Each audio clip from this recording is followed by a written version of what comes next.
Good morning. Or is it good afternoon? Is it 12 o'clock yet? All right. Hello, ladies and gentlemen. Good afternoon. Not quite there, but pretty close. So on behalf of my fellow co-chair of the board of the Commonwealth Institute, Lindy Smiley, it is our pleasure to welcome you to the 14th annual Top Women-Led Business Awards Ceremony and Luncheon. There's a lot of you this year. Makes us really happy to welcome you all. Lindy and I are very privileged to have the opportunity to lead this important and meaningful organization in our community. Our work wouldn't be possible without the inspiring board. Could the members of the advisory board please stand for a moment? Come on. Thank you for the applause. These are hardworking women, and hopefully we're going to have some men on the board soon too that make all of this all possible. Also, events like today, as well as more than 30 content-rich programs that TCI puts together annually, hosted throughout South Florida, would not be possible without our small yet mighty staff of Lori K. Davis. Where's Lori? And Katie Doyle, our programming membership manager. Also, a heartfelt thank you to today's sponsors, headlined by Kaufman Rawson and Wells Fargo, with additional support from the Miller Family Foundation, Carnival Cruises, Memorial Health Systems, RBB Communications, as well as an outstanding list of other companies that you see projected on the board. We are so energized and thrilled to welcome you here today. For some of you, this is the first time you participate in a Commonwealth Institute event. Our name has a legacy attached to it, so I always like to share how our organization was founded on the principle of a commonwealth, like-minded individual entities coming together with the common objective of sharing experiences and supporting each other's ongoing businesses, success, and personal development. TCI as an organization is celebrating its 21st anniversary. That's a long time. And our vision remains the same: to unleash the potential of women leaders to drive successful businesses and inspire others around them. Which is the perfect segue to today's important event. Today, thanks to the generous support of Kaufman Rawson, you will be hearing the results of our annual survey, where we take the pulse of women leaders from both businesses as well as nonprofit organizations. Through our proprietary research, we learn about some specific concerns of women leaders in our community, their goals for the coming year, and the advice to others following their footsteps. Additionally, on our panel today, we will hear insights and perspectives from a few of South Florida's outstanding women leaders.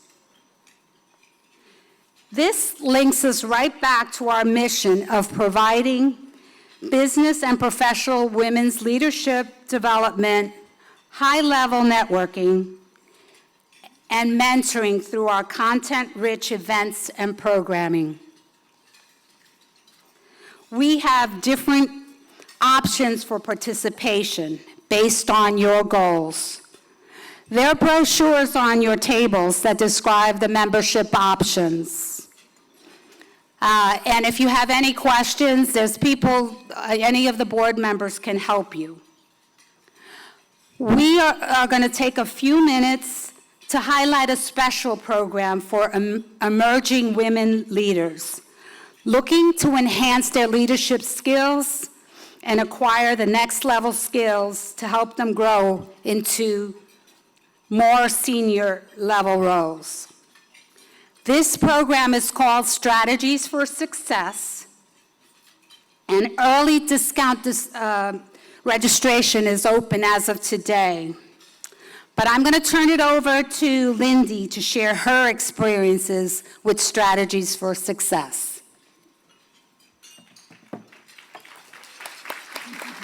Thank you, Liz. Hi, everyone. I'm Lindy Smiley, and I've been part of TCI for more than 6 years now. I originally joined an executive forum, and then I was able to join the advisory board, and for the past year, I've been co-chair of the advisory board with Liz, so it's been great working with you, Liz.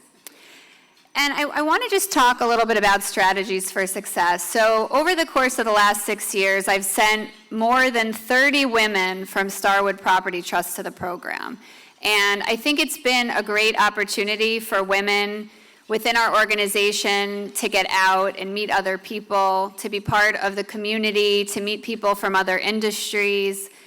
And I just want to share some of the things that we hear from graduates. I mean, a lot of the comments we get are that they feel more confident, more self-aware, more connected to the business community.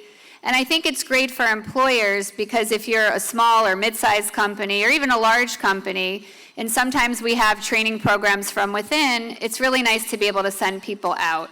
So what I can say from our experience at Starwood is that the program has really been quite infectious. In fact, once we started sending people, people started talking about it and said, I want to go to Strategies. And I think as an employer, it shows your commitment to women, to leadership development. And it's a great investment, and you get a lot of bang for your buck with respect to the amount of money that you're spending and the quality of the facilitators that are able to really train you on some of the fundamentals of leadership. So I'm going to turn it back over to Liz now. So how does that all sound? Good to you? Well, I hope if you're a TCI member, thank you. If you're not, you should consider joining us. And for the next 48 hours, we're offering a complimentary 1-hour coaching session with my friend, Lindy Smiley, the Global Head of Human Resources for Starwood Properties. Lindy will be able to help you think about your career goals, help you get that resume fine-tuned, or just work with you on any questions that you may have about your career. So the membership forms are on your table. You can stop and fill it out, or you can ask any of the board members. Okay, so before we get started in our event, there's a few housekeeping points that we should point out to you. First of all, take as many photos as you'd like, and check into social media. The hashtags should be on posted on the screens. Then do me a favor and please silence your phones. The silent auction bidding is going to end pretty soon, and there's some really great items, such as the signature spa and beach membership at the Caribbean Miami Wellness Resort that's valued at $7,500. There's also a 4 or 5 day Caribbean cruise worth over $1,000. And the last one is, if you didn't notice all the signs from Kendall's, Lexus of Kendall, they're offering a 1-month, the 2019 LX 570 that's valued at over $1,600. So before the bidding closes, please make your bids. It is now our distinct pleasure to introduce Connie Diegler, Senior Director of Banking for the Southeast region of Wells Fargo Bank. Let's get this program going. Thank you very much.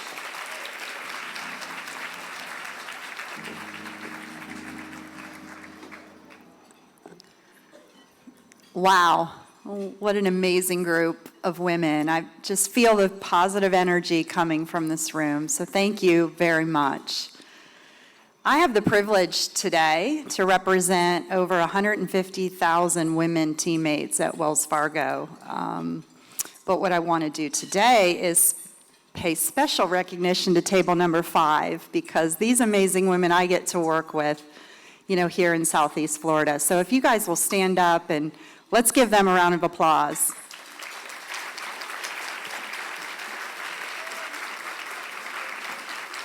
They get up every day and they focus on our clients. They focus on being really good teammates for each other, and they do a lot of great work in the community. So thank you, ladies, very much.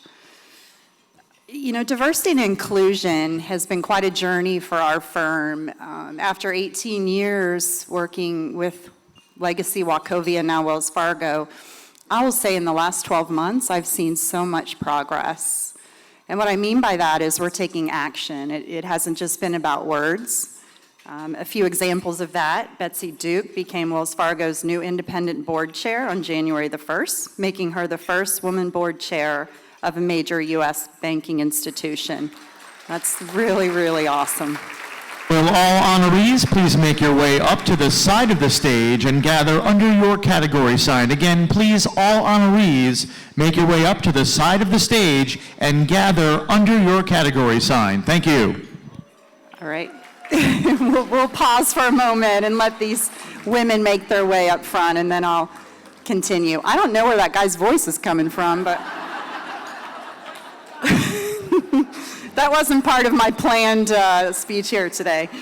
But anyway, I'm going to keep going so we keep this moving. So not only has Betsy Duke become our new independent board chair, 1/3 of Wells Fargo's board of directors are women.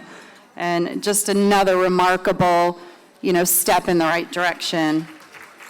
Last year, we also became the lead sponsor, along with Bloomberg, to champion International Women's Day. So again, a lot of really good action happening at Wells Fargo. It also feels really good to be aligned with our firm's vision on why this is so important. First of all, it's the right thing to do. Anytime, I'm a big believer, anytime you have a bunch of diverse and women in a room and you have a fairness lens to what you're trying to accomplish, really good outcomes come about. It also makes economic sense. So not only being the right thing to do, it's the right thing to do from a business perspective. So a few more statistics. 38% of all U.S. businesses are owned by women, and that came from a U.S. Census report in 2016, so I'm sure the number is much higher now. And a lot of you in this room represent that percentage and statistic. Over the next 30 years, $6 trillion in wealth will be transferred, with the majority of that going to women. So it's important for firms like ourselves to really focus on the demographics and women. I guess we're still living longer than men, so we've got that going for us too. So I'll wrap this up. I really wanted to share for you. I recognize I'm very honored and privileged to work for a firm that puts a lot of their focus on developing women, but it takes more than that. We really need to take control of our own career development, chart out our own path, where do we want to be, and for whether you work for nonprofit or for profit or for yourself, I really believe in that philosophy. You also want to surround yourself with some really good women and men. There's a lot of great men out there willing and wanting to help and support all of us in this room. And I'll just end by saying, just go big and never give up and take a lot of risks, and let's support and lift each other up along the journey. So thank you very much.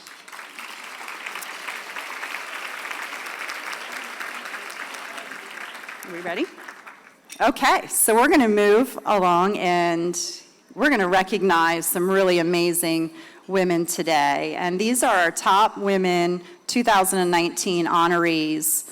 And there's 3 categories. The first one are top 10 women-led nonprofits. So I'm going to call their name, and they're going to make their way across the stage. And then I failed to introduce my friend here, Tracy Holbrook. She is the regional brokerage leader and an amazing one right here in South Florida. So thank you, Tracy, for helping out.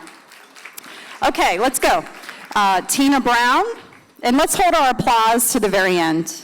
Okay, are we ready? Tina Brown,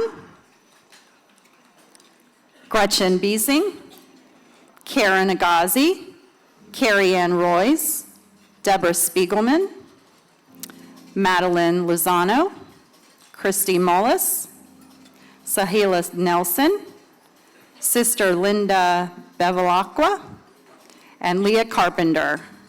So those are our top 10 women-led nonprofits.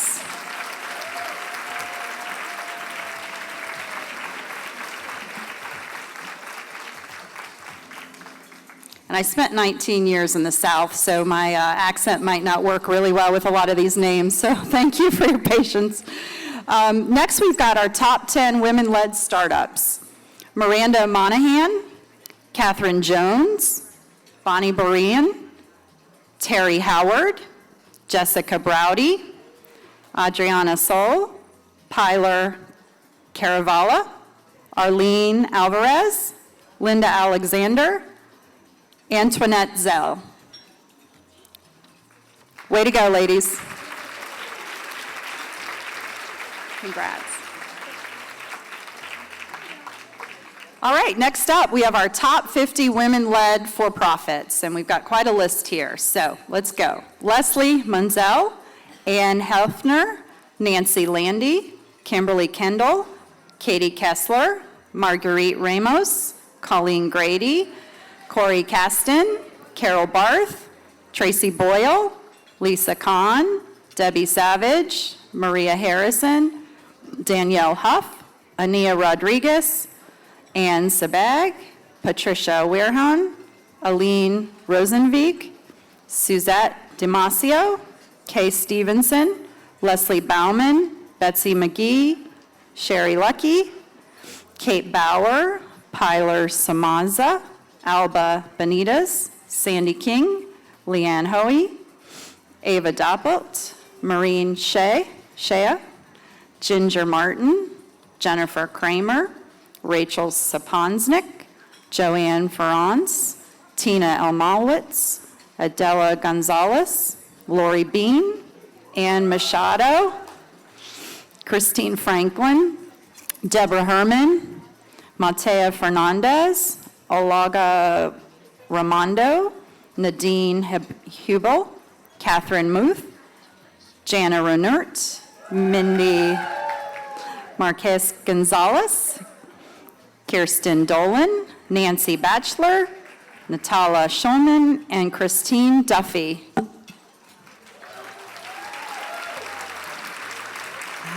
Congratulations. Oh, I'm like photobombed behind all these pictures. No, okay.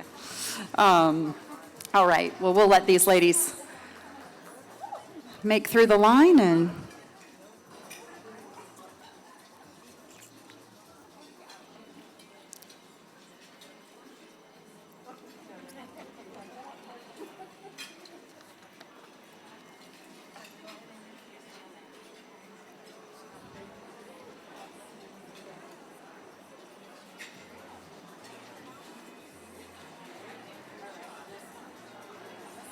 all right, well, let's give a big round of applause as they get ready for their group photo. Congratulations, ladies.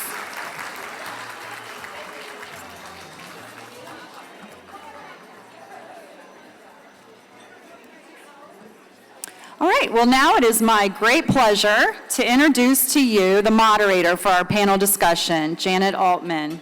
I think they're going to make their way up here to stage. Janet is the marketing principal and partner at Kaufman Rawson, as well as our much appreciated research sponsor.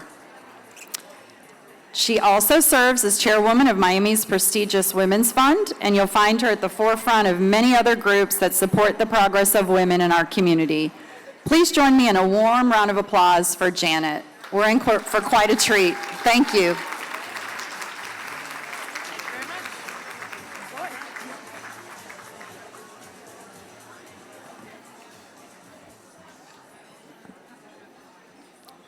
Good afternoon. It is so great to see all of these wonderful people here to celebrate the power of women-led businesses. I always love to do this event, and every time I see it growing, it really makes me so proud. One of the things that I want to do as our panel assembles itself over here, I want to give you some of the highlights that are in the survey this year. Kaufman Rawson's been sponsoring this survey, Lori and I figured out, for 5 years. Might have been 6, but I think it's 5.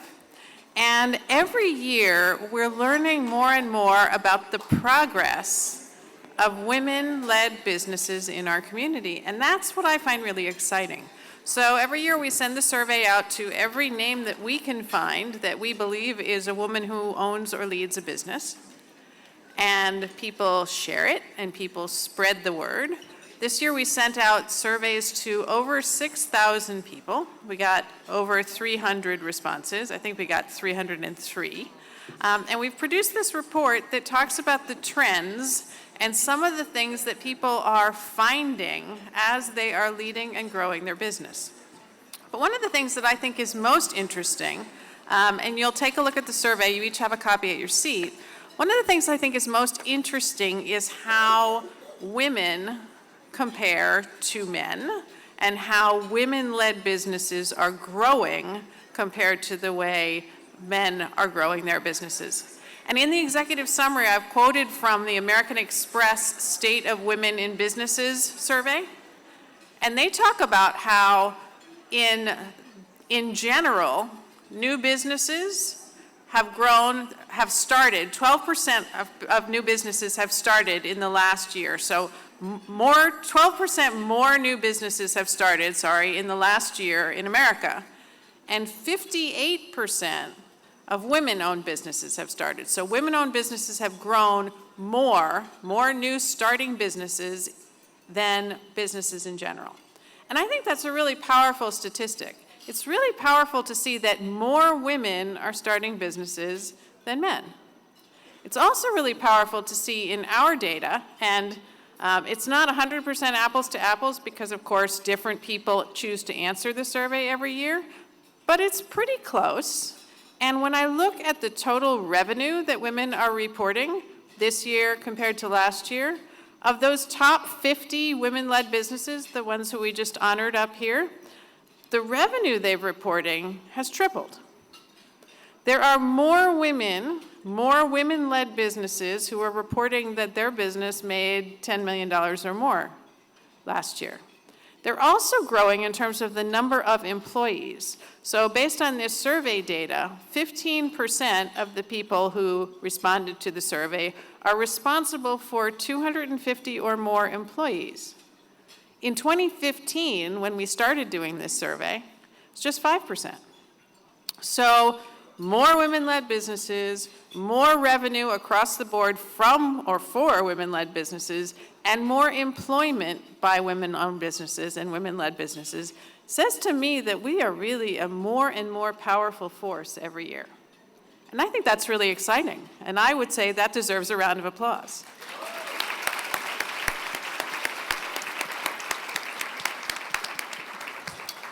So there's a lot of data in the survey. Make sure to take it home and take a look at it. And I'm happy to answer any questions about it. But what I think we're all really anxious to hear is what our panelists have to say. So I'm going to move over to the panel, and I'm going to ask all of our panelists to tell you a little bit about themselves.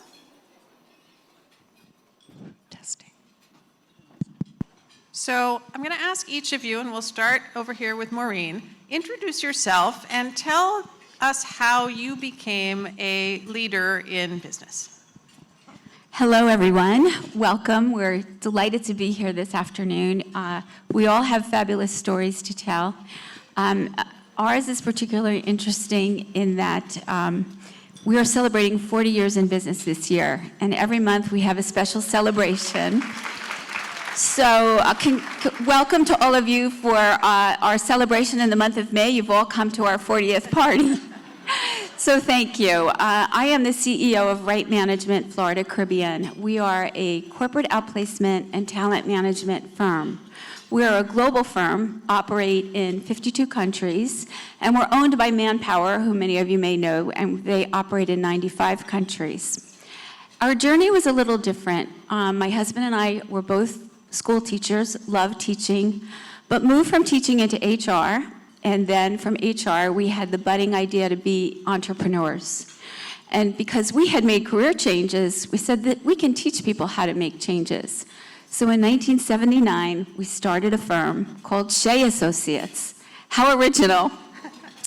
Anyway, we met Right in 1981, and Right Management was a smaller outplacement firm that had 5 offices at the time, and they needed a lot of help in Miami. So the rest is history. So we have maintained our independent ownership. We operate in 7 offices here in Florida and Caribbean, and it's just been a very glorious ride for us. Hi, everybody. My name is Antoinette Zell. I am today the CEO and co-founder of a digital marketing agency called The Story Room that was founded 3 years ago. And we really focus on identifying the best story of brands, organizations, non-for-profits, and really catapulting them across the digital platforms today that we feel are necessary. A quick segment on me is, I am a Miami girl, Cuban from Miami, Sunset High School, So representing, but quickly left to college and law school in the Northeast and really spent the last 25 years of my career in media corporations. I was general counsel of Viacom at MTV Networks and then became CEO of MTV Networks Latin America for about 15 years. And so from there, NBC Universal, you can read my bio, but essentially played in the corporate world for many years. Being a woman, being a Hispanic woman, really being in touch with what inspired me to be there and kind of confronting a lot of different stories that people were not there for the same reason. So it was a really interesting journey. 3 years ago, I say enough. I want to try something myself, and I want to be inspired. I want to wake up and not have that Sunday night feeling where maybe you don't want to go to work or you've got those issues, and really being able to kind of sculpt something that was true to something that you believed. And I think that's what's really cool about seeing all of you here today, and we'll talk more about that. But it's really finding that now overused word of our truth, of just finding what is it that really inspires us and doing our very best. So I'm lucky that we're trying it. It's been 3 years at the Story Room. We represent multinational clients, local clients, and it's been a really fun ride. So that's me.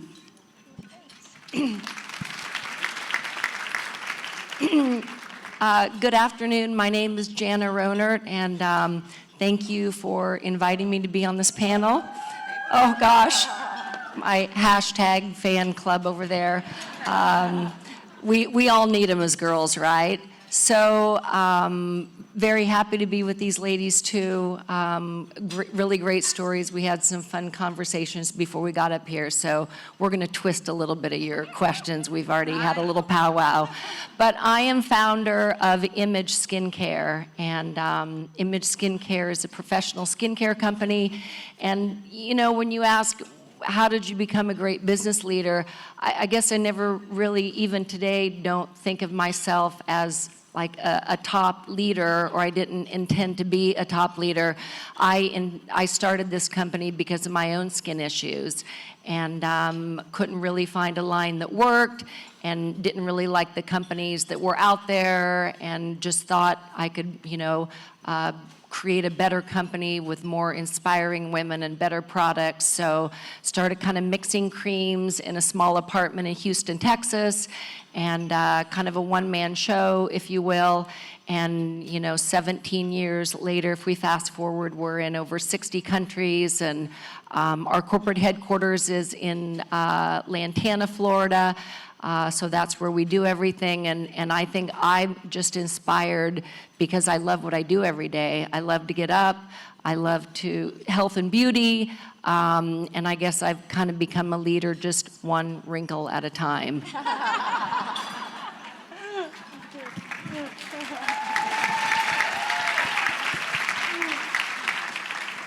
Hello, everyone. My name is Carrie Ann Royce. I'm President CEO of the YWCA of South Florida. I don't have a fan club. Do I have a fan club? That was shameless. That was shameless. I am an immigrant from Jamaica. I came here when I was 13, landed in Miami, had a single mom who brought all her children over. I graduated FIU with psychology, sociology, anthropology. I was racking up the ologies. And didn't really know what I wanted to do. So I decided I wasn't going to get a master's degree just yet. And I went to work for DCF because I figured I'd figure it out there. Did that for 2 years and was recruited to the YMCA, where after 16 years, I had served in kind of every position there was. And, especially in nonprofit, you kind of do the work before you get the title. And then you hopefully graduate to the next role. So when I left, I was Executive Director of Youth Services for the county. And probably the most important decision I've ever made was to take a chance on myself. And I left that role after 16 years, and I started an executive MBA program at FAU because I knew at that point that my role was much more macro than it was micro. And I wanted to understand what we all do, which is every business, right? We're all here to kind of do the same thing. We want people to learn and grow and thrive. And I wanted to understand how the macroeconomics of that worked. So graduated FAU and was recruited to the YWCA very unexpectedly. But during those 2 years, I became really passionate about women's issues and what was happening with our boys also. The Black Lives Matter movement, a lot of the interest around women was really starting to surface. And I have a beautiful 14-year-old girl and a very handsome 10-year-old boy. You will see what I mean one day.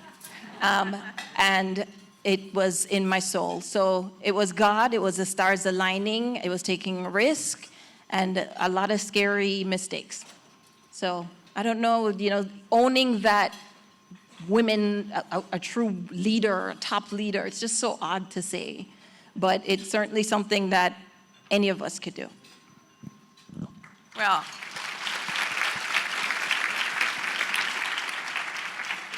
thank you all for telling us your stories of how you got here. I want to dig a little bit deeper, though, and ask about leadership roles when you were young, when you were in school. And one of the reasons that I like to ask this question is I talk to women as we're coming in, as we're networking. I talk to the women that I work with about how you're raising your kids and about how you're helping your kids to see you as a leader. And I'm wondering if you can think back to when you were young, when you were in high school maybe, and had leadership roles and learned some lessons that we all need to keep in mind as adults. Antoinette, do you want to start? I actually would not have defined myself as a leader in the early years. When you come from an immigrant reality, it's about survival and it's about making it. And so it was less about leading themselves than actually finding my own place and figuring out how I was going to navigate. But it felt comfortable. Once I felt a strength of knowledge and information, all of that, I felt that I could slowly open my wings. So that happened for me a lot at law school and finding an organization that allowed me. But I would say I learned it later in life. Interesting. Maureen? So it's interesting that you bring this up because I just came back a month ago from celebrating my 50th anniversary as a high school graduate. And I would have to say that in those days, we bowled and we played softball, so we didn't do a lot of sports.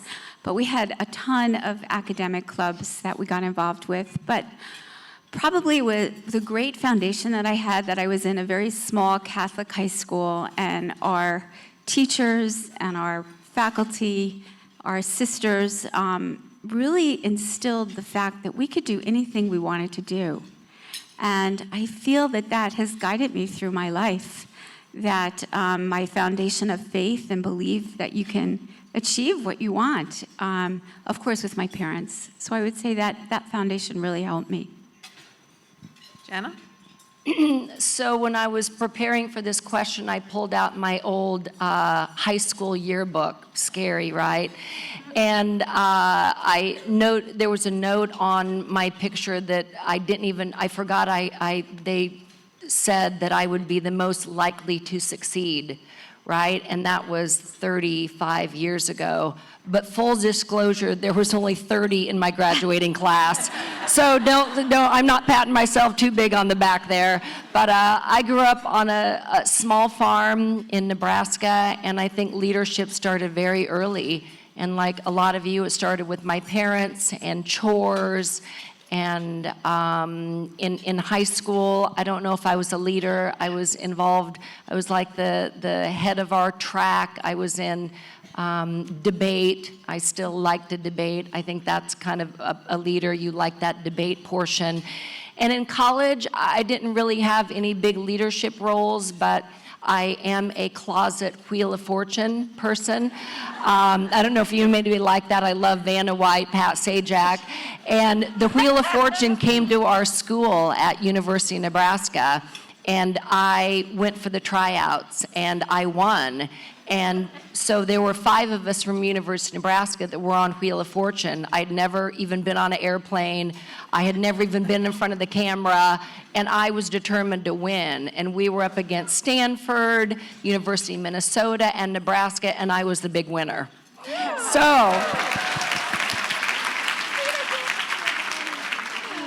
So I guess that's my pathway, being Wheel of Fortune. I don't know. Carrie Ann? Girl, I don't know.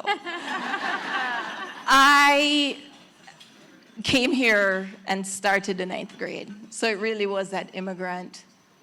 It's very different. It was figuring it out. It's a drive that I thank every day that makes you who you are today. It definitely is. And being so I was in a Catholic high school in Jamaica and came here and plopped into an inner city high school. Culture shock times 50, right? And trying to survive and figure out where I belonged, and making friends, and that was it. Really, it was it. I enjoyed college, but I can't say I had a specific leadership role in college. I just, I had that good old Jamaican upbringing, which was you get straight A's and nothing less, And that was leadership. You graduated top of your class. You went to college on a full ride, and you were successful, and defined that however you choose. My mother wasn't meeting with the teacher. She wasn't helicoptering. I was expected to do what they told me to do. And that's what she did. So, but when you ask about my children, and I hope I don't cry, the way we show up, there's a big difference in the way children of color have been taught to respect certain rooms and show up. It's a part of our culture, but it's also can be a disadvantage in some ways. And my country was also very much led by women and people who look like me. So I grew up in a place where the pilot was a woman of color possibly, and we owned the airport and all of government. So seeing women and women that look like me was not foreign to me. And I come to a country where that's a little more foreign. So to teach my children to show up in a room and to feel like they belong, and to not question that, and to understand that that space is theirs too, is absolutely something that I walk with and take with me every day. So if I reflect that in leadership in some way, that's what I mean.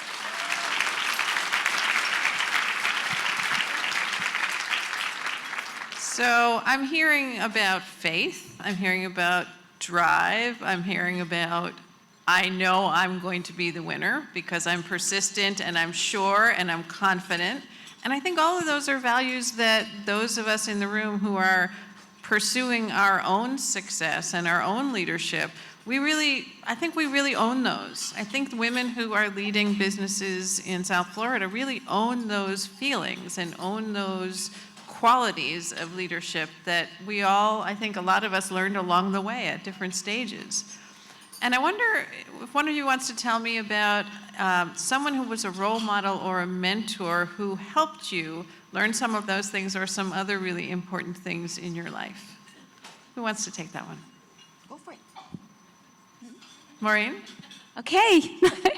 So, yeah, as I thought about that question, as many of you probably do, you have many mentors along the way. I had an amazing principal who loved what he did when I was a teacher, and I emulated him because of his values. And then when I moved on into the insurance business, I was a corporate recruiter for Lincoln National and then moved to Mass Mutual. I learned so much from our salespeople, so much from our leader about what it takes to really be successful in business, how to build a clientele, and they were all men. And so I think all of my mentors growing up were men, except of course for my Sisters of Charity. And then as we moved on and I moved to Fort Lauderdale, I love to tell the story about when I first got here. I was 25, 26 years old, and I went to a women's group at the time called the Business and Professional Women, and I met a number of wonderful ladies, but the lady that really took me under her wing was Virginia Young, and she was the mayor of Fort Lauderdale, and she was someone that just embraced lifting women up. And I was lucky enough to be one of those women that, she really gave me the opportunity to get to know our community and the good, the bad, and how we could help our community. So I feel kind of privileged having had that opportunity. Absolutely. So I'll add, I think we hope to be able to say, to answer that question of your mentor, that of course your mom was a really critical part of who you were, right? And for me, she was someone who had tremendous conviction and really in touch with her creative spirit. Though she was not a creative, she was a bank teller that rose in the banking world and became a junior executive, and I really saw that commitment. But I have to say that there was someone in my career, she was at the time that MTV was at its peak, it was run by two women presidents, Judy McGrath and Sarah Levinson, and I was a young attorney there, dealing with all of the female attributes of imposter syndrome and anxiety and not fitting in, and I'm Hispanic, and what am I doing here, and all of that. And I had something to say in terms of an issue that had come up, and I remember one of them said, if you've got something to say, you've got to say it. Call the meeting and say it. All of a sudden, it was this shedding of the permission I had to ask. And it just was so powerful for me that someone that was so clear on her conviction, the value of what she was going to say, could kind of own the room. And from that day on, I always have believed that it's really about finding kind of what you've got to say and owning that space, without all of the other conversations and voices that are around you all of the time of shut them up. You have something to say, this is the time, and own your space. And it holds you to a high bar of performance, of standards, of criteria, right? Because now you own the room, right? I have you all here, so I better say something of value, right? But that's a good thing. It really keeps you honest and I think that was something that my mom in her own way said, if you've got something to say, make sure you are really the best that you can be. And to this day, I have to say, those are the two people that I look to of who actually inspired. So I'm sure you all have similar stories, but that's mine. Yeah, I think that the true mentorship for me, it started at home. My dad was a farmer, and I grew up in a very small town, but it doesn't really matter where you grew up, you can show up. If you want to go up, you got to show up. So I'm so glad you all showed up here today. A lot of you came from Jupiter and the Bright Line, and it's a hassle, and Uber, but I don't know about you ladies, but I have found in my career that the people that show up to these things to listen, to hear, To learn, you go up. And my parents always showed up for everything, every church event, every barbecue, every, I don't even know, everything. We were busy all the time, and they just showed up. And if they made a commitment, they kept it. And if they said they were going to be there, they were there. And I know those are super little things, but those things matter in business. And I think from a mentor, from a female, I have had the privilege of being associated with the Roosevelt family. And one of the Roosevelts, who's my girlfriend, said to me that Eleanor Roosevelt, what stuck in her mind, and it still sticks in my mind, Eleanor Roosevelt said, "The only person that intimidates you is yourself."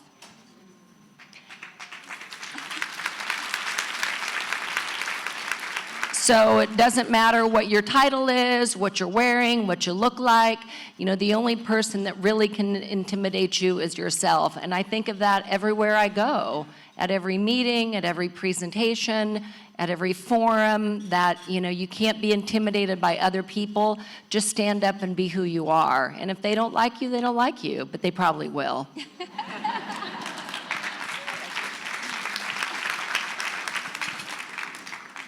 So, I haven't had traditional mentors. But once I learned that I could have and needed sponsors, right? I think that changed a little bit. I think leadership and like trying things and showing up for yourself and all that, it's kind of like a muscle. You have to try it, test it out, then it's not so scary the next couple times you do it.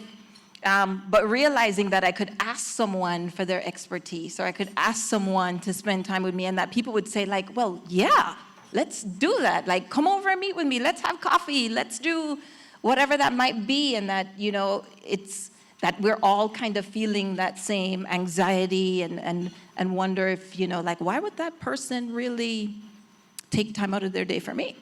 And when you're young in your career, you question that. You question that, but you're entirely capable. So many times, in so many ways, I've had people sponsor me, and those are the people who speak up for you when you're not in the room. Those are really cool people, and it's been simply by the grace of God, because I'm telling you, I don't deserve half of some of the kindness they have displayed for me. Do we not all feel that? We all feel that. Like, how lucky am I that someone said something that nice, or suggested me, or I'm sitting on this stage, someone suggested me for that, right? And sometimes it's people who don't hire you. They know who they are. And you think you failed, and you didn't.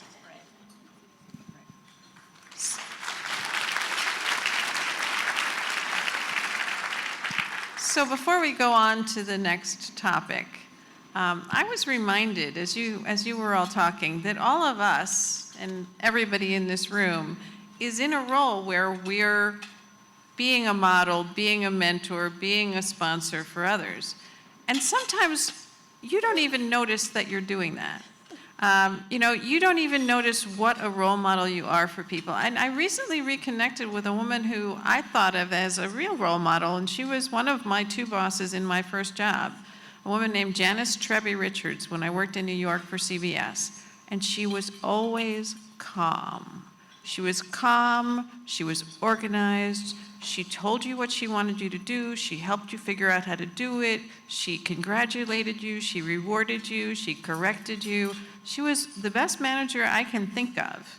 And I recently reconnected with her because I'm working on something where I wanted to get her story.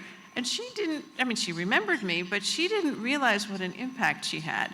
So for all of us, think about the impact people have had on you and the impact you can have on others, even in those subtle ways of just being yourself and doing your job really well.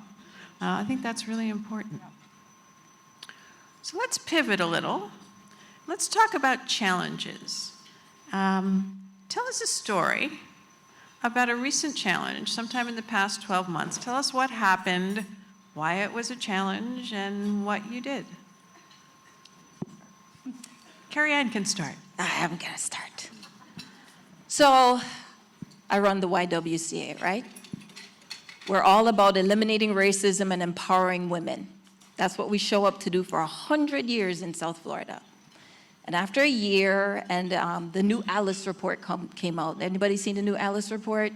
United Way leads a phenomenal report talking about the economics of all our areas and how people are showing up. And Alice is asset limited, income constrained, employed, the working poor. And it tells this story about how here in Miami and South Florida, because the data drills down, that something like, so you always have the poverty line, and that's where the conversation usually starts. So the Alice community is one paycheck away from like complete decimation. So it's one car breaking down, one, losing your job or losing your hours, one person getting sick in the household, and their whole life just derails, and they fall into poverty. But right now, they're the working poor. And how in Miami, or across Florida, frankly, that 60% of our population sits below that Alice guideline. And it talks about the living wage rather. And I looked at myself and I realized that I was perpetuating this problem as a nonprofit. We're not paying, we're not able to pay certain wages, right? And second of all, we were perpetuating things like asking people what they earned at their previous job on an application, especially women. And I had to face that and think, okay, time to man up. Like, we have to figure out how we not perpetuate the cycle. So we removed immediately from our applications the previous salary line. If you have the skill set and you have applied for a job and we know what it's worth, I should pay you what you're worth if I deem that you are within that category. So we did that. And then we went further, and now we're asking ourselves, because there's another question on the application that says, what salary are you looking for? Right? And what do? We lowball that, right? We were planning 45, but she wants 40, yes! We just have to stop these habits. We have to get out of the scarcity mentality and realize that who on that application is probably going to lowball themselves continually? Women. So we are helping to break that cycle, and we have to bring that forward and figure out how we change our habits and how we hold a mirror to ourselves. But that's certainly a challenge that I know I'm not going to unpack in 1 year. It's a part of our strategic vision and our strategic plan to see how we show up and walk the walk and ask ourselves the tough questions and ask our board the tough questions and try to find the right answers.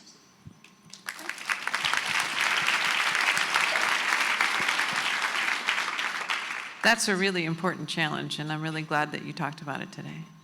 Thank you, Janet. Antoinette, do you have a challenge?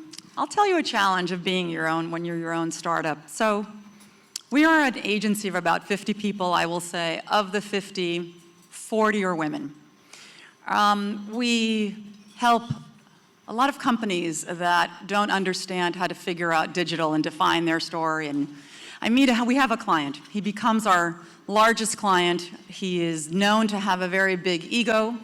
He is a player in Miami, and he's very excited about hiring the story room to help him figure out his company, very established company, which will go unnamed.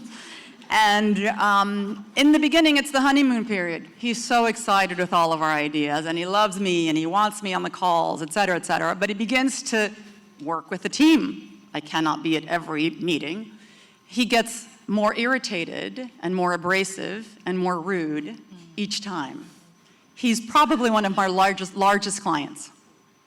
And we are a startup, and you know that feeling. You need those clients. And it really got me with how disrespectful he was being to his staff when they were in front of us. He thought it was funny to put down his guy. Well, of course he doesn't do. And it was just that feeling when you're dying inside for the person. Of course, he's the one that looks like the jerk. He begins to apply that to me in a few texts, a few emails. He's being more than uncool.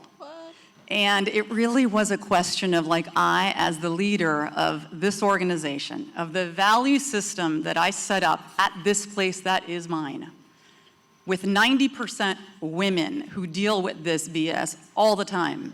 How do I handle this? It was not easy.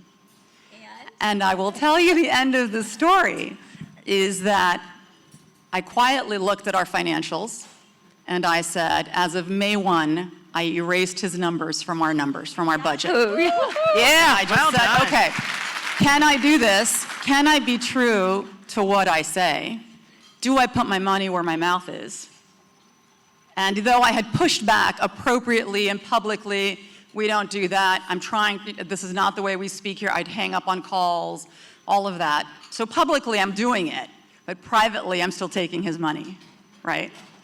And so that moment where I looked at my budget and I said, can I run the story room without his money, was the day I said, I'm done, and I erased it. But the irony is, it strengthened me, right? Because now I treat him really differently. He's still around. He is still around. I'm waiting for the shoe to drop. I don't care anymore. Now, if he leaves, fine. But now it has empowered all of us. So when he begins to be a jerk, which he does all the time on a text, on this, and even rude, we just literally ignore him or do not respond. And so I have the choice now. I'm waiting to see when we decide to fire him. That's the end of the story, so we'll see. I don't know. Would you guys have said that I should tell him? Should I? What's your advice? That I would say, don't join us anymore. Right, so that's where we're at right now. But you are a startup, and you have 50 people who are depending, and so... And watching you. And watching me. And so I also don't want to play the message of, we leave right away, we walk away. No, I continue to bring the kindness, the value system of how we play. And when he doesn't play that way, I don't deal. We do not answer him, we do not respond. And so it is a philosophical question of, do I affirmatively go to him and say, thanks, but no thanks? Right, what's your carry-in? So long as he is not abusing your team and knows where you stand, right? And I don't need him. I don't need that client. So anyway, that's a story for you guys. There you go. So I'd love the advice. So let's use that as a springboard to talk a little bit more about strengths and weaknesses of our leaders here on the panel. Because I think what Antoinette just talked about really showed her strength in integrity, but also her strength in protecting her team and protecting her business. And I think those are some really strong, really important strengths as a startup and even as we grow in our businesses. So let me hear from some others of you about your strengths and maybe some weaknesses that you see in yourself as a leader. So I'll take that in that when I saw that question, I said, so my strength is I hire great people. So I have a team of people here today. Raise your hand, shake it, shake out loud. They are just absolutely amazing. And many of you in the audience know Right Management, have utilized our services, and know the talent and the integrity of the people that we have. So I'm really, really proud of that. And I just get up every day and love what we do and feel a passion for what we do. And the most exciting piece is I walk into work and everyone else feels that same way. So it's incredibly fulfilling. I don't think we're ever going to quit or until we die. We will be here, but we love that. And on the contrary, the negative is probably my team would tell me a weakness of mine is when I don't have the right person that fits, I want to give them the absolute benefit of the doubt.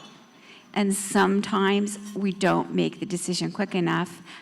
In us in the outplacement business, we should be able to do that. But, doing it yourself is oftentimes difficult when you've built a relationship, but it's just not working out. So it's oftentimes best when you see it and you know that it's not a right fit to change it. Good advice.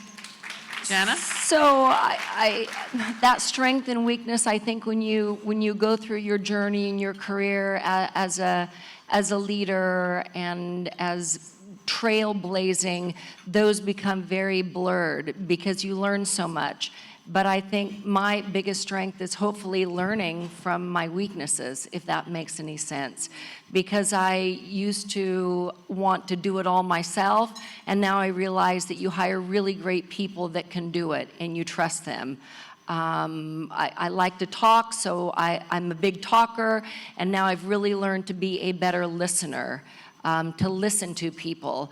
But I think that for me, I think inspiring people, motivating people, I think you get a lot more out of people by building their strengths up versus tearing them down by all the weaknesses. Because I think there's so much good in everybody, and I think great leaders pull the good out of people, and the things that aren't so good, don't even worry about. I mean, you know, if you're not good at it, you're not good at it. And if you're good at something, get really, really good at it. Whether it's sales, education, events, your CFO, you know, get really, really good at whatever you're good at. Because usually, I mean, we're all pretty mature here for the most part, and what you're good at is kind of what you're good at. God gave you that. So use it, build it up, and the things you aren't good at, give it to your husband. I don't know, do something. I love that. My husband don't want that. But, so I'm a futurist. I'm a futurist, and there, by definition, I'm like a greedy learner. I like gobble up information. I want to read everything. I want to be in every class. And I enjoy that. So the flip side of that, though, is that, you know, like, I am the executive summary girl. Like, don't give me 5 pages. Give me an executive summary. I want a 1-pager, and white space is your friend. You know, like, give me bullets. Keep it high level. So, in other words, the details, just not my friend, unless those details are very strategic, right? Unless those details are going to get something done or get something accomplished. Outside of that, you know, I trust you. You got this. You're a rock star. Give me the bullets. High level. After about 5 minutes, I don't know what you're saying anymore. So definitely a weakness in that regard, but I think it also allows me to really build a team that I trust, because I know I need to allow them to manage their world. They're the CEO of their world. They get I tell them they get a 51% vote. So. Interesting, very interesting. So one of the questions that we always ask in this survey, and it sounds like one of those questions that, oh yes, we always talk about this, and it's, you know, really, we know what we're going to answer. But one of the questions we always ask that I want to get a little bit of a different perspective on here is how women lead compared to how men lead. So we always ask, do you think women lead better than men? Do you think women lead less well than men? Do you think women lead differently than men? And we always get a huge percentage of the survey respondents saying, well, women lead differently. And I don't have enough space in the comments field to really know what people mean by that. And so rather than assume it's just a cop-out, I'm going to ask the panel to tell us about women and how women lead and how that's different from men. And see if you can give us some words of wisdom, because, you know, we all deal with men all the time, or most of us do. And knowing the difference in our leadership styles might be helpful. Okay, so I'll start. So I worked in corporate America prior to starting the skincare company, and it was a full executive team of men. And my boss at that time said to me, "What would you like to do, Jana?" And I said, "Well, I would like your job." And he said, "Well, if you look at the company, there's not one woman, and there hasn't been in over 20 years, in the executive team." And he suggested that I leave the company and join a company that could give me that opportunity. So it's interesting, you fast forward, that boss now is the CEO of Ford Motor Company, Jim Hackett. So I'm coming back to the answer to your question of how people lead. So I've worked with that very domineering men, and at Image Skincare, it's about 80% women. Not by design, just kidding, it is. Shh, don't tell anybody in here. But I think women tend to be more compassionate, more empathetic. I think that we, like your comment, understand fair pay. in the industry, and I think women have create a better, safe, respectful environment. And that is what I have seen in the industry. Interesting. Maureen? So I would agree that women and men are different, and neuroscience is proving that our brains process differently, so that naturally in the world of work, we would be different. So like you, our observation is that women are have grown up in a team spirit, a much more collaborative, want to get approval in terms of moving forward from a collaborative standpoint, where men have grown up believing about their own individual achievements and moving forward. So I think there is very definite differences. I will say that women 100% multitask so much better than men do. So I think that fact in and of itself, in terms of getting things done, help us get a lot of things done. And but I do think there's the best of both worlds, and working together is even better because we can capitalize on each other's strengths. Anyone else? I'll just add, sometimes I think that, I don't mean to be the rebel, but that it's generational. I'm the mother of 3 sons, and I think that it's not such a binary world anymore. It's not. Amen. I don't see that. My sons, the men I work with, the men I respect, have a lot of shared traits. I don't think it's a gender thing. I think they're just a value system of traits that, are you a strong nonverbal communicator? Can you read a room well? Why is that only women? I don't think that's true. If we are of course there are things that we are because we're still evolving, but I still see a lot of those shared traits that we value in both genders, So I would agree with you. Applause. Right? I would agree with you because every generation does it a little bit better, right? So a lot of what we're putting in now won't be realized in our generation, but the next one will. Right. But I read something because I was trying to get ready for this too, and Forbes had this article. They were talking about the fact that the traits with women are really because we were the non-dominant group. So we had to be scrappy. Right? We had to learn how to collaborate and cooperate, and we looked for all the stakeholders and made sure that people agree. So we have this tendency to really look for common ground and get everyone kind of around the table. So that reflects in our leadership because we were the non-dominant group in the work environment. So though I do believe women lead differently if you were to kind of do a bell curve. And there's certainly people who are outliers, because I had a woman leader who was nothing like that.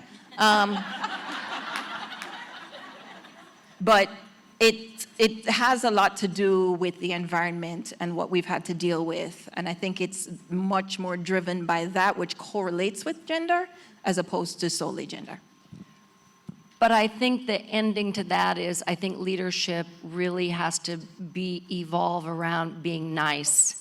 I think you should just be nice to people, nice to yourself, kind in general, and I think that those are truly long-term the best leaders. Just be nice.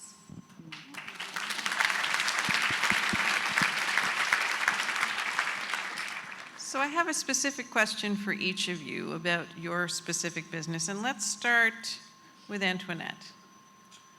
So I wrote, and you read, I love the name of your company, The Story Room.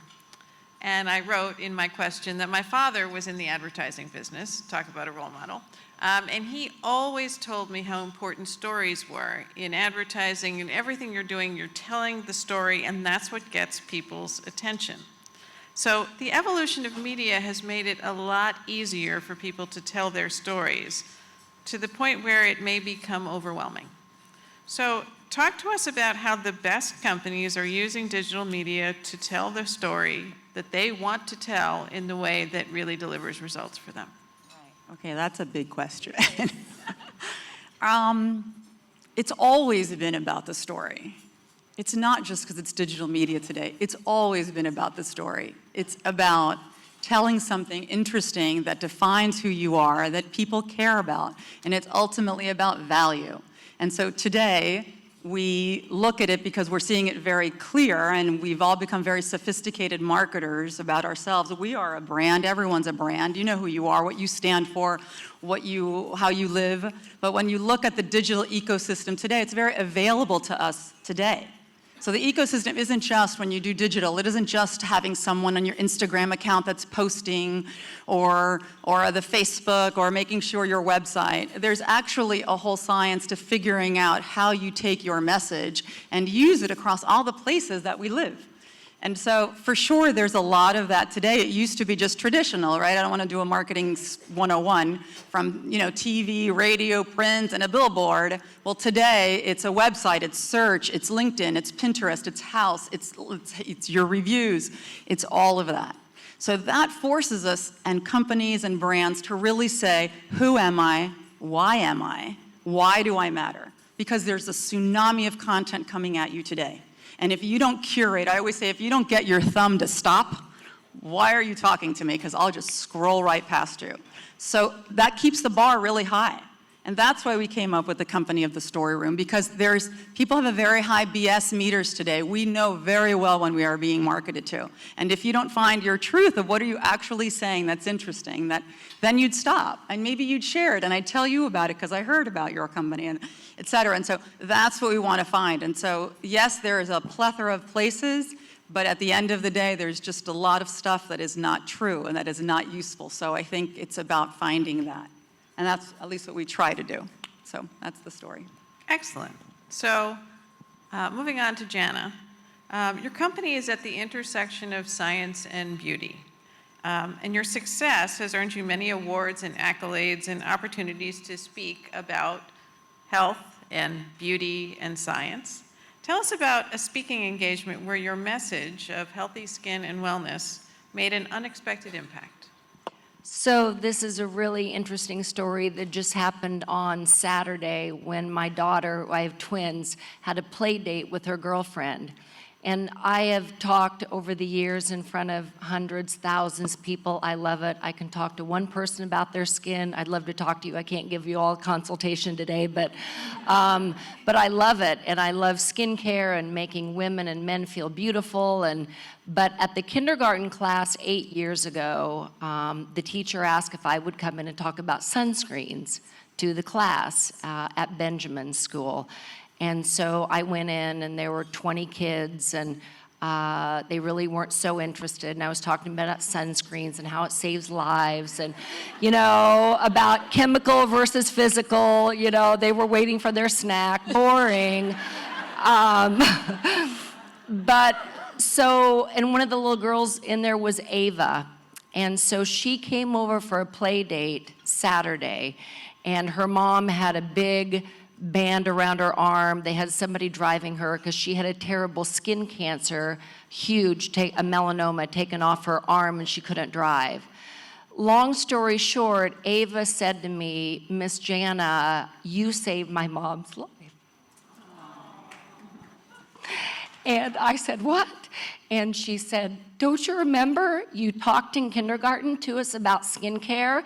And I told my mom that she shouldn't bake in the sun anymore, and she started wearing sunscreen.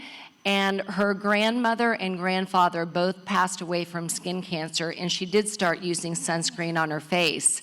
But her mom told me, really, image saved my life, because I never got it on my face. And the doctor said, why didn't you get it on your face, on your arms?" She goes, "Because I've been wearing it on my face for 8 years. So that's my child story about impact from a little kindergartner.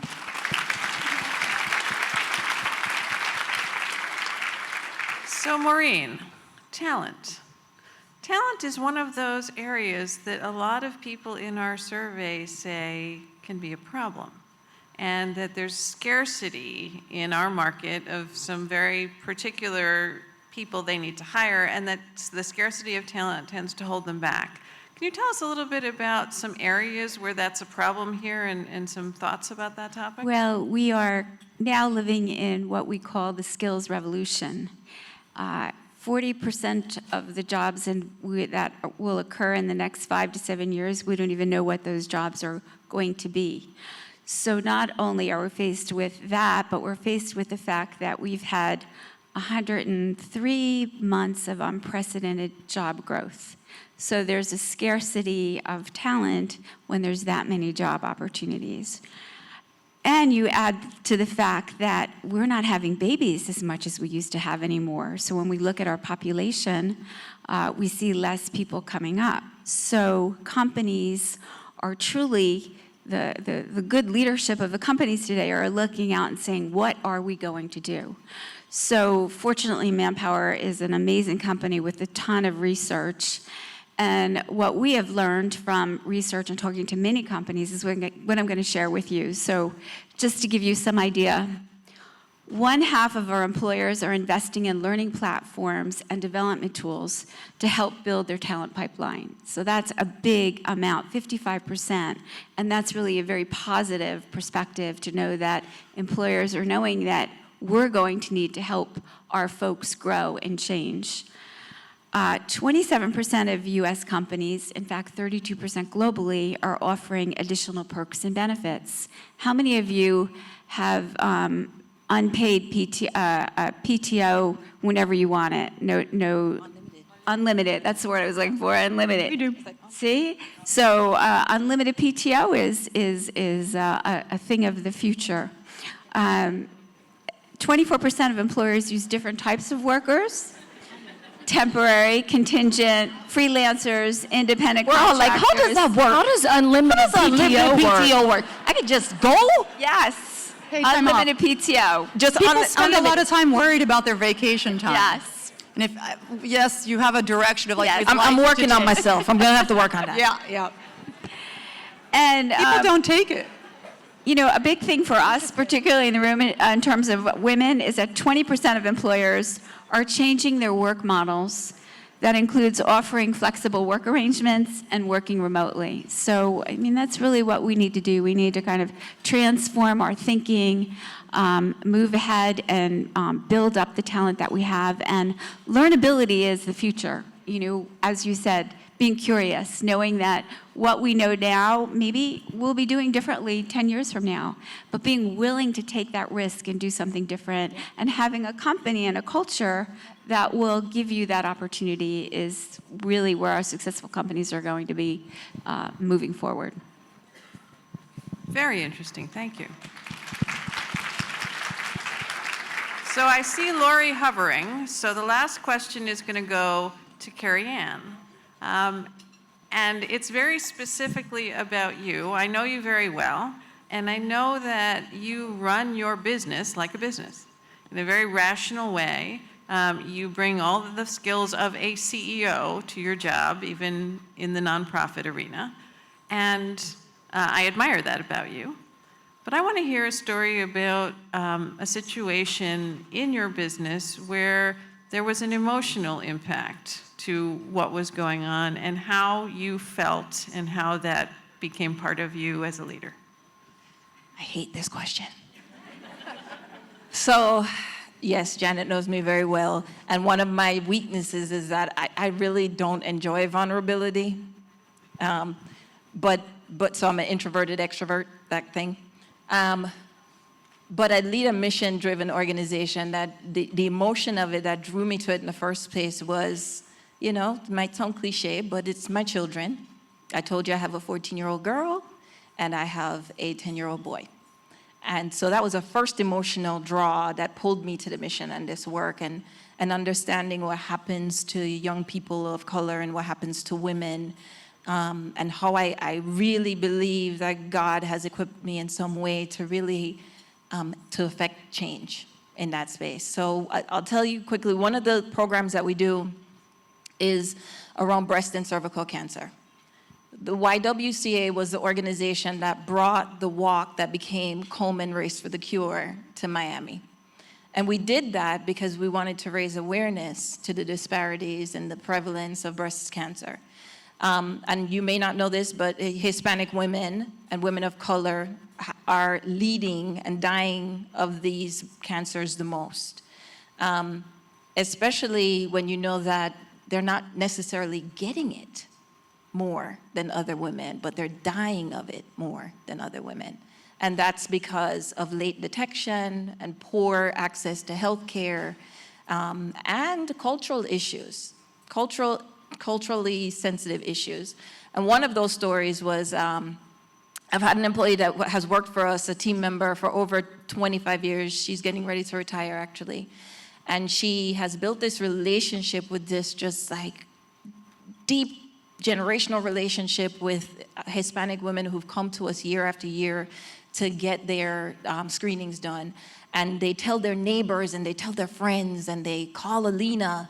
And one day she gets a call from a woman who says, I think I have something, I don't know what to do about it.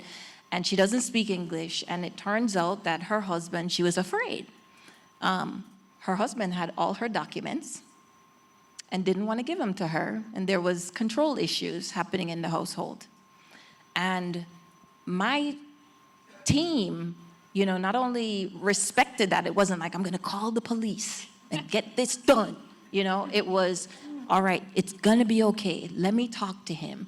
And spoke with the husband enough to get him to not only agree to have her do the screening, but to give her her papers and take her to the appointment. And there were other culturally sensitive control issues that were happening.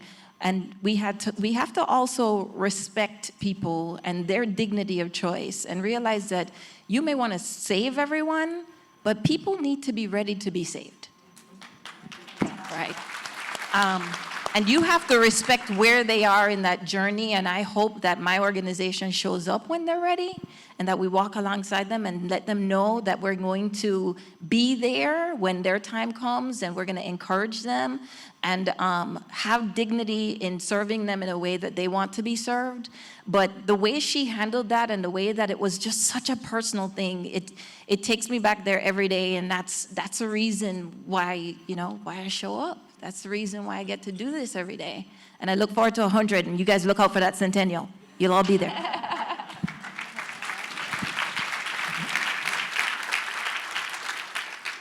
What a marvelous panel. What fabulous stories. Thank you all so much for sharing with our group.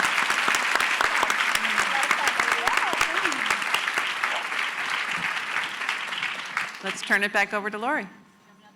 No? Home stretch. So look around you, look left, look right. Isn't this pretty incredible to be surrounded by all these women and men? There are men here too, thank you for coming, that are all here together to support one another. There's no better way to take yourself and your work to the next level than by surrounding yourself with strong, like-minded women. This event and events leading up to today are perfect examples of what TCI is all about. As I watched and listened to our great panel, thank you again, panel, I was inspired, and I hope you were too. Thank you again, panelists, for sharing your journeys on your path to great success. Your insights help all of us, and it's all about learning. We never stop learning, no matter where we are in our lives. Thank you again to our sponsors, our volunteers, our silent auction donors, and our board for your support. And a call out to Commissioner Steinberg and Commissioner Alleman. Thank you for joining us as well. Women in politics, amazing, yes. Congratulations to our top 50 and our top 10 women. The orchids on the tables are for our honorees to take home and care for as you do all that surrounds you. We'll have a few others available. Again, we're a small not-for-profit, we told you that. For sale for $20. And last little bit of housekeeping before we close out. Don't forget to check out at the silent auction. Katie's right out there. Katie never gets to be in the room with us, so we sort of had the silent auction come into the room a bit. So check out there directly as you walk out. And register your high potential women for our upcoming fall session of Strategies for Success. We have 48 spots and 13 are already spoken for. And for more information on executive forums, general membership, look for the board tags and look for me, look for Katie. And the card on your table that looks like it's part of the centerpiece, flip that over, and that's where you can make a donation or join TCI. We'll take that information from you. And again, forgot to mention again, you met Lindy up here, so take advantage. Join in the next 48 hours, and she'll give you 1 hour of executive coaching. She's amazing. Again, thank you all for your desire to advance women in leadership. I'm honored to have you all here today, and have an incredible rest of your day. Thank you.